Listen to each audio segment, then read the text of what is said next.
Hey guys, hold on. Hey friends. Hey guys, welcome back to my channel for another video. We just finished our second day of the Teach 'em Diligently convention in Branson, Tennessee. And we are about ready to head back into our hotel room for the night, but we wanted to give you guys another recap of the sessions that we went to today and some of our big takeaways. I'm gonna try to let Josh talk a little bit more today.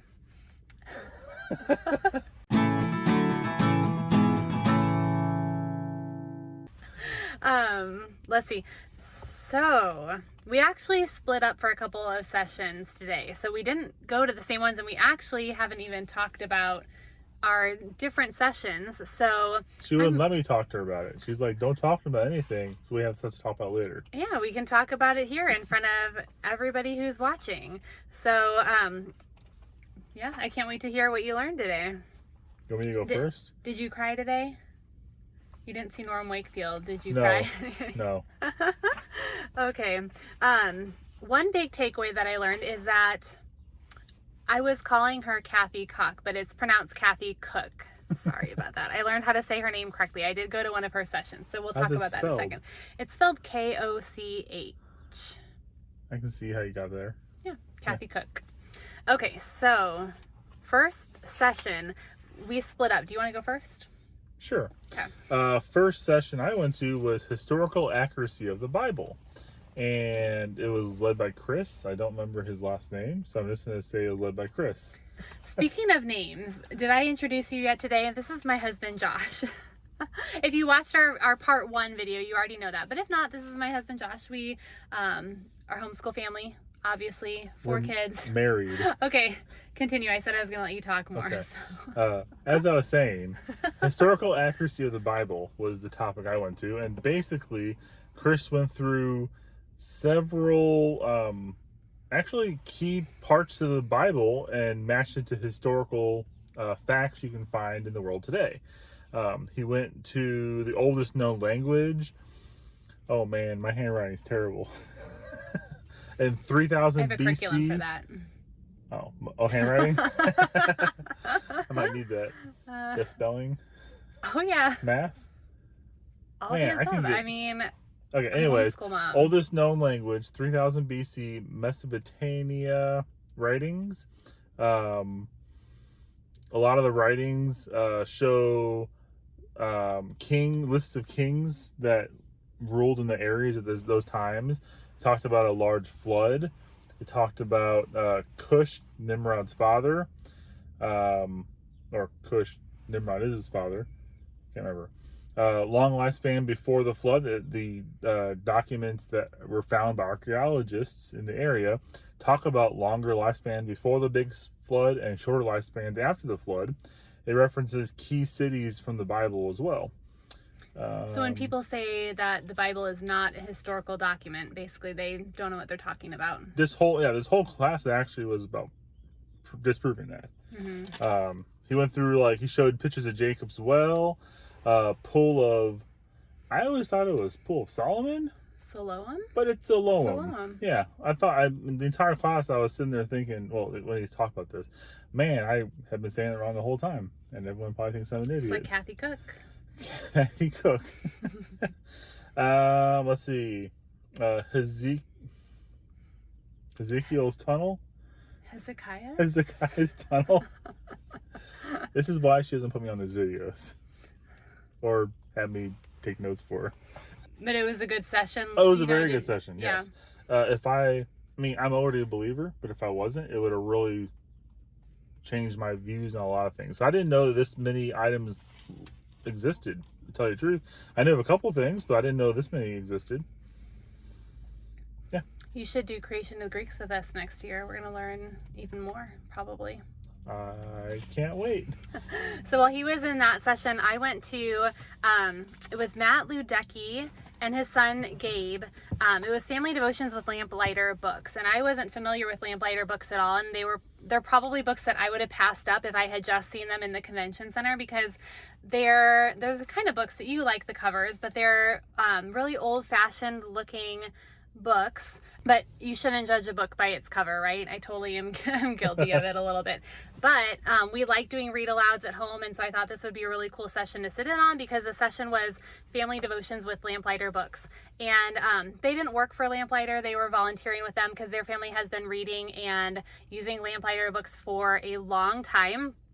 They're basically, they talked about the power of the parable. Like, why did Jesus always teach in parables and use stories to teach lessons? Well, because we learn by stories. We need examples in order to really anchor some of the biblical truths that we're learning or that we're teaching our kids, and that's why Jesus used them. So these books, the Lamplighter books, are, I think they're just older books that this company is printing again, and they basically kind of talked about how they've used these books as in their family read alouds, and how they're great books with biblical themes, Christian messages, and lessons that the characters are teaching.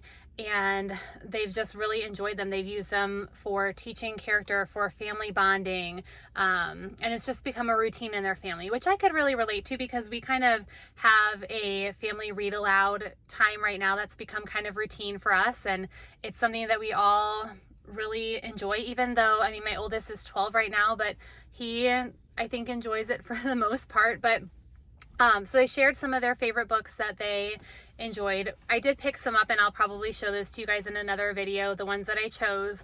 But they talked about how, his son actually got up and did part of the presentation, which I thought was really neat, that, his kids were in there kind of helping him out and talking about this. And his son was talking about how beneficial it was for their family to have that read aloud time. Some of the parents in the audience asked, well, how did you get all the kids to kind of buy into this type of thing? And the son was saying, well, if you make it a routine, it doesn't necessarily matter what time of day you do it, but we knew that every night after dinner we were going to be going to this one room and sitting and having our read aloud time, and it just became routine. Now all the family has like these inside jokes that they can share because they're all connected to these stories. And even hearing the son up there saying, he has these great biblical truths that he has learned from these books, was just really cool to hear. And he said that he had always kind of had a hard time reading, but he learned to love books because his mom read to him, and she did this read aloud time. And I thought that was really great, and especially with kids that might not like to read or don't enjoy reading. And we've seen that with our kids as well. Like, our daughters, don't always necessarily love to read, but they really enjoy when we do our read aloud time. So it was just encouraging. And that also kind of made me take away that there are a lot of really great books that do have good messages that we could be reading that promote biblical truths. And if we're intentional, we can really pick out things that are going to be really beneficial for our kids to read and have soak in, and them to take in the messages from what they're learning. So I thought it was a really good session. So after that, yeah. I went to Artistic Child. Was that the one with Sharon from Creating a Masterpiece? Yes. Okay, so like, if you have an artistic child, what are some strategies for teaching? Well, I have 4 pages telling me about artistic children. And as I was writing these things down, there are do's and don'ts. And we do have a child that's kind of more artistic. And also, this was the person who does Creating a Masterpiece, which is an art curriculum we've used for a while. So, yes. But I don't know if I can find the exact ones I'm thinking about. But don't joke about their art was something she directly said. Like, don't make fun of it, or don't make jokes about it. And were you feeling convicted? I felt really convicted. Maybe I did cry a little bit, like maybe a half a tear inside, because like the past 2 nights that we've been here, we've called back to our children every night, and we say hi to them on a video call. And our daughter, she would have a drawing that she did that day, and she'd show it to us. And I think that I'm funny sometimes, and I like to make jokes, and I do, and I can see her face just kind of stop. And then Sara says something really nice, and she lights back up, and then is happy again. So it made me think about that, and I shouldn't do that. Well, it buys into, something we heard yesterday about talking about how our kids really want that approval from us, I Yes. think. Or that. So, okay, So that was one thing that you're not going to do. Yeah, there's lots of things I'm not What going to else? do. Well, okay, artistic children have complex personalities. They're sensitive. They're sensitive to loud noises. They have intense feelings. They're very dramatic. Okay, I'm going down a checklist here, right? Mm-hmm. Heartbroken when they fail. They feel and they live by their feelings for their values. I didn't understand that one when she was talking about it, but it sounds like they get their value from how they're feeling about things around them. Like they're directly tied to deep it. feelings. Yeah. She focused a lot on David in the Bible. Okay. Was a man after God's own heart. And she went over some passages with that. And it was very apparent that it's the only time in the Bible that God says that about somebody. David's a man after my own heart, you know? And she was saying that God's the creator, right? God's the creator. David was very artistic. She compared a lot of these features to how David was in the Bible portrayed. He was musically inclined. He was musically inclined. He wanted to please God. She said artistic children want to please their parents and please people around them with their art. That's why they do it. It's a self-reflection. Do you have any good tips for working with in homeschooling or just? Yeah, well, the whole class was about that, but she was, I think it was cumulative. Dislike long-term commitments.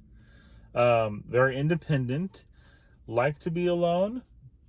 But then there's something else she said, that they need to also have time, that they're brought back in with people to be affirmed. What else? Hyper focused when so this made me think about Emma. She likes to build things. She often likes to play in a video game where she builds a lot of things, and she constantly is building new houses, and she's really good at it. She is really good at it, and she's a good designer, like decorating the houses, painting the houses, all those different things. And when she's doing it, she's made a comment, like if they're hyper focused, they're in the zone, and it's hard to get their attention. It's hard to get them to come to the table for dinner. So instead of yelling at them for not listening to you, you should go to them and give them assurance that they're doing a good job, and they can come back to it later, or there'll be time for it later, and not to just get mad at them and yell at them to come to dinner, like I do every single time. So yeah, I mean, it's a good tip. Yeah. What else real fast? Because that stuff's important to them when they're working on their creative, artistic things. I have sections. How to help them accept themselves, make art time fun, get stuff. That's hard for me. Because art, I'm not. Here's some for you right here. Okay. Actually, get stuff out and don't grumble about it. Get stuff out. Art supplies. If it's messy, she said this. I'm not just writing for you, but encourage the child to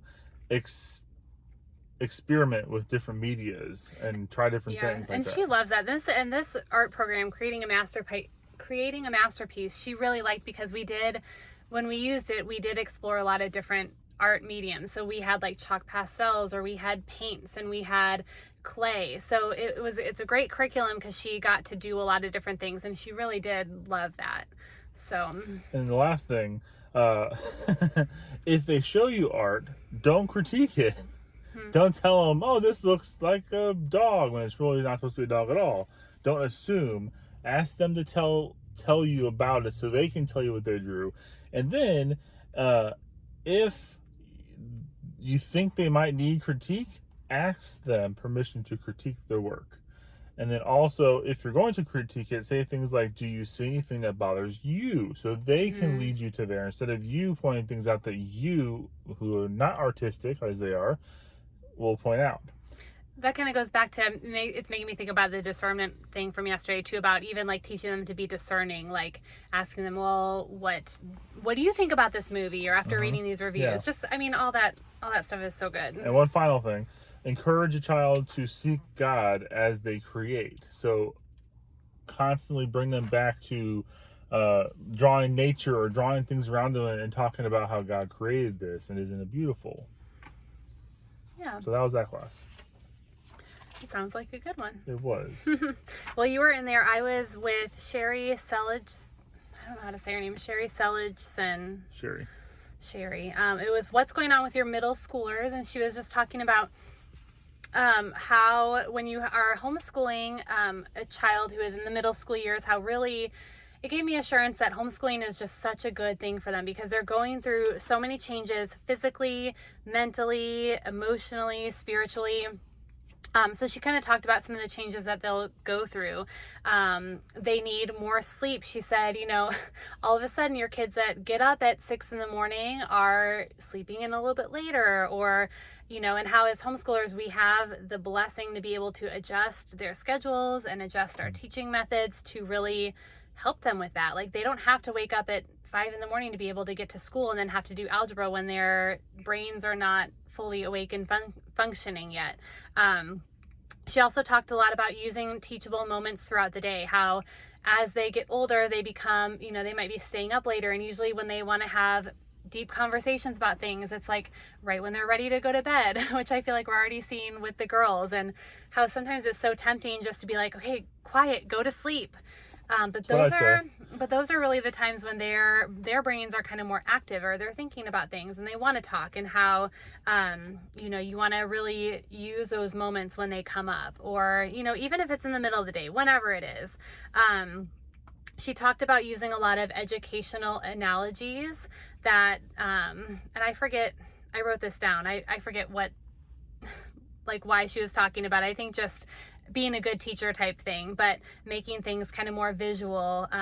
She gave an example about building sentences, which, I struggle with our middle schoolers sometimes with writing.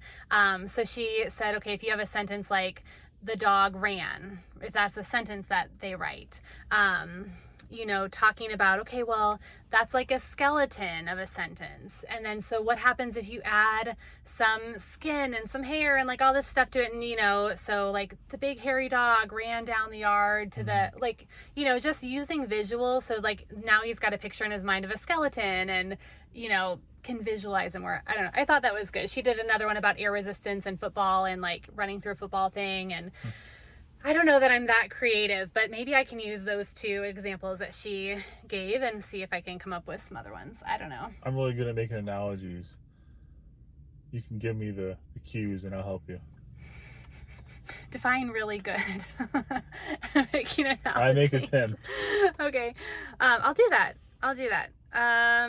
Okay, let's see. Oh, she talked about, to encourage focus and inspire interest. So, when they're sitting at the table and their attention span is kind of waning, like have everybody get up and change seats real quick, or take a snack break, and, don't be afraid to take those little breaks to kind of re-engage their brains. Asking them, why do you like what you like? So, if they're really into something that maybe you don't understand, asking them, why do you like this? Helping them to kind of understand, like, thought about Luke, like with video games. I don't understand video games quite as much, but so why do you like video games? Is it because of the community, playing with people? Is it the visual stuff? Is it the design, the storyline, or the coding part? There's lots of different avenues for that, and just kind of digging in and helping them kind of just learn more about themselves, learn more about how they learn. She mentioned, we want our kids to thrive with the gifts that God has given them, not to succeed just to become millionaires. That's not our goal, to grow millionaires, but so that they can be successful and use their gifts to glorify the Lord someday. And she said, a good takeaway is to praise their character behind their work, not just always praising their work, but praising their character. So if they've been really hardworking, or if they've been really diligent, or things like that, to do that. So a couple little good takeaways from that. Definitely. Did we come together for the next one? Or? No, because that's when I saw Kathy cook. You weren't in there with me. Nope. We're losing light. I think our light's still good, huh? I can still see. Okay. It's getting dark out here. It's getting a little late, so we better hurry this up. So, I proceeded on to a class by Bill Potter, Real History, REEL, How Accurate Are Hollywood Civil War Films? And it was very informative. it turned into a list of movies with synopsises of the movies, which I loved because You like all the war movies. I like war movies, Civil War movies, basically Glory and Gettysburg were the only two that I really can come up with off the top of my head that I know are Civil War, and I've watched them. I know every part of it, pretty much. I got a list of more movies to watch. I got 1, 2, 3, 4, 5, a lot more. But Gone with the Wind was the first one we talked about, and it didn't necessarily have combat scenes in it, but it was during the war era of Civil War, and a lot of the talking points in the movie were about different aspects of the war, so it was a good literature piece to keep in mind. So he went through a whole list. I'm not going to name them all, but there's a lot of ones I'm going to start looking for and watch. I'm excited, actually. I don't think I'm going to have the kids watching with me at first, but I'll definitely introduce it to them as the age appropriate is acceptable, if that makes sense. Yeah. Well, you were in there, so I was seeing Kathy Cook. Her talk was on raising resilient kids that embrace life with confidence, and I thought this was a great talk. She's got a lot of books that she's written that I think you should probably go check out because I've read one of them. They're pretty easy to read, but a couple of good takeaways from her session. One thing she said is sometimes you need to close your mouth and not say what you want to say. You want to let your kids experience consequences, and what you said would happen. So she gave an example, like if you're always hovering around them and you're telling them they're opening a milk carton and, don't spill the milk. And, you're just kind of hovering and you're not letting them just experience. Sorry, there's a car that's next to us that is getting really close to us, and it's really distracting me right now. Yep, same. But so anyways, that's what she was talking about. Like, don't hover, let them, like if they have to spill a carton of milk all over the counter so they can see this is what happens when I don't hold my cup, or now I have a mess to clean up. It was all about, letting them have those mistakes and those failures sometimes, because that's when we grow and that's when we learn. Another really good thing that she said was that it's okay that if you're grading math, I thought this was so good. So let's say you had 20 math problems and they missed 3. As homeschool parents, we don't have to put a big -3 at the top of their paper. We could put like +17. I thought that was so good. Like focusing on what they did right versus or C-. You put that in there, right? Well, no, so think about and she said, so if you come up and say, oh, how's your math today? And they're like, well, I missed 3 on my math test, versus I got 17 right. Just changing that perspective. I was like, that's a really cool way to think of it. And that's something that I'm going to start doing. And it made me think about, the other day with Emma when we were doing because I have, just a regret, because we were doing our Exploring Countries and Cultures end of year test, where I was testing them on all the countries that we had learned. And so they had let's just use 100. It was maybe 116, but we'll use 100 for a nice round number. And they had a label where all these countries were on the map. And one of my daughters literally got 100%. She got all of them right. She knew where they all were. She studied and she could just remember them really well. One of my kids got an 80%. He did fine. And then one of my daughters, she studied. She's the artistic one. She doesn't necessarily think the same way as the other ones. And so she got I'm going to say 60%. It was, somewhere around there. And I know my disappointment was kind of coming through at first, because I was and I was taking that as a reflection on me. I was seeing she got a 60%. I didn't teach this well enough, or I didn't I at first kind of, took that on me. I don't know the words to say for that, and so I let that show, and I know it was you got a 60%, you could have studied more, you could have done this, and I don't remember exactly what I said, but clearly, she could tell I was disappointed. You could see by the look on her face that, she kind of knew she could have done better, and she was a little bit disappointed too. And I had after that, a couple hours later, I had to go back because I was feeling convicted about that. And I had to just think about that and realize, like, I don't want her to feel defeated about that, because when we took that same test at the very beginning of the year, she literally got like she knew where the United States was, and she can't remember if she knew where Canada and Mexico were, but yeah, so she, and so when I thought about that, I was like, she did great. So I had to go back to her and I was like, you at the beginning of the year, you didn't know where any of these were, and now you know where 65 different countries are on the map. That is so cool. And I had to apologize to her. Like, I'm really sorry for taking that, on myself and making you think that I was disappointed. I'm really not disappointed. I'm really proud of you. And, I know that, you did a great job with this. So just trying to redeem that. I know God can redeem things like that. But that just, was a learning experience for me. And just moving forward, even what Kathy said today, I just think that's a really great reminder as homeschool parents, that we have that ability to lift our kids up and to encourage them. And yes, we want them to study and to try harder and to do all that stuff. But, there's a lot of grace in there and a lot of character building and things that we can learn along the way too. So it is getting really dark in here now. So we're gonna try to wrap this up. We did go to, let's see. Helps a little bit. Okay, so we did go see Linda Hobar. She did a talk on the Middle East for teens and tweens. She is the Mystery of History lady. I tried writing down notes and it was pretty futile. I mean, she went through a lot of information. It was really kind of just like a history class is what I think the session was. It was awesome. I liked it. I liked it too. I thought it was going to be more like, here's how you teach this to your teens and tweens, but it was really more like a lesson for us. I think you gotta know it to be able to teach history though. Like, yeah. You really have to even know how it all fits together.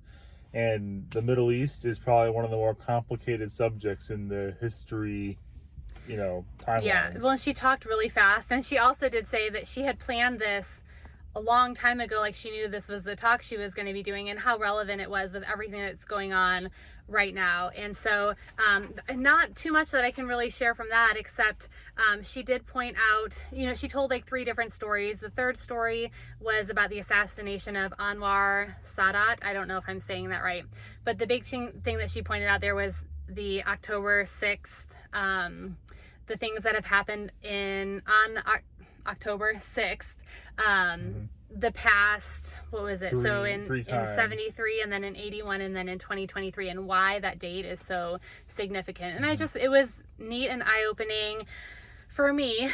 History is not my strong suit. I love hearing about it, but you grasp it better than I do. So Middle Eastern history is not my strong suit, but I find history amazing, and I enjoyed this class. It was good. It was good. She was a really good speaker. I'm going to go back to Kathy's talk really quick, because she made a comment about when you're working on resiliency or you're working on different things with your kids. She said to name it, talk about it, define it, and affirm it. So if you're talking with your kids about learning to be resilient, okay, well, what is resiliency? Resiliency is being able to ask for help and persevere through difficulties. So, hey, this is great. You're learning to be resilient. And she said that, and I thought that actually really works, because I do that with my son, Oliver. We had learned through my father's role curriculum some different character traits, and one of them recently we were working on is initiative. So I remember just telling him that word, like, this is what initiative is, doing things without being asked. And then, during the week as he's doing things, hey, you're taking initiative. You're doing a great job. And he came back and said that to me. I forget what it was that he was doing, but maybe picking up the table or something after dinner. It was letting. Oh, feeding the dog, maybe. It was letting Bella out of her crate. Yeah. Because we said we need to let her out, and he went out and did it. He came back, he was like, I took the initiative. Yeah, well, and we had asked one of the other kids to do it, and he went and did it, and he's like, I took initiative there. And I was like, that's exactly what Kathy was talking about. So I thought that was cool, like, when you're teaching them that, like, teaching them those words and making it a big thing, like, hey, I'm learning how to do this, even with, like, a 5-year-old. So I just had starred that in my notes. So, okay, let's see.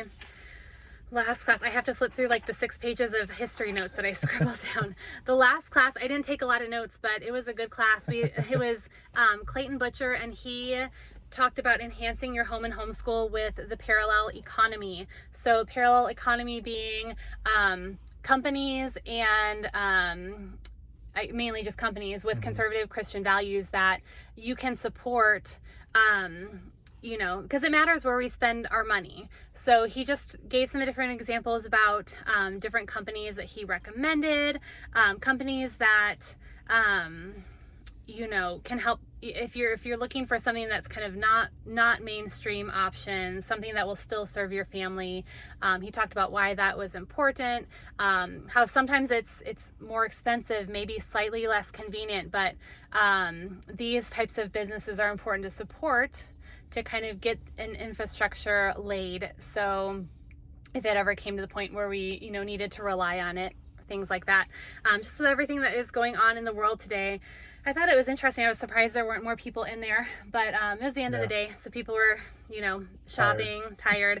He did give, I'm going to read this website out loud because he said it's where they're going to kind of curate all the different lists of companies that you can check out if you're looking for alternatives to Audible. Like his company is Cross Current and Cross Current, yeah. And so the website is app.crosscurrentdigital.com/resources. And he had a bunch of stuff listed on there that we'll probably go look at later. But yeah, so I thought it was good. And, you know, we've made some decisions about just things that we do and places that we shop, but, you know, you can't unfortunately avoid everything that you might want to, but making little changes here and there with what you can do, being prayerful about it is really important. So that was a big takeaway from that session. Definitely. So overall today, I give it a B+.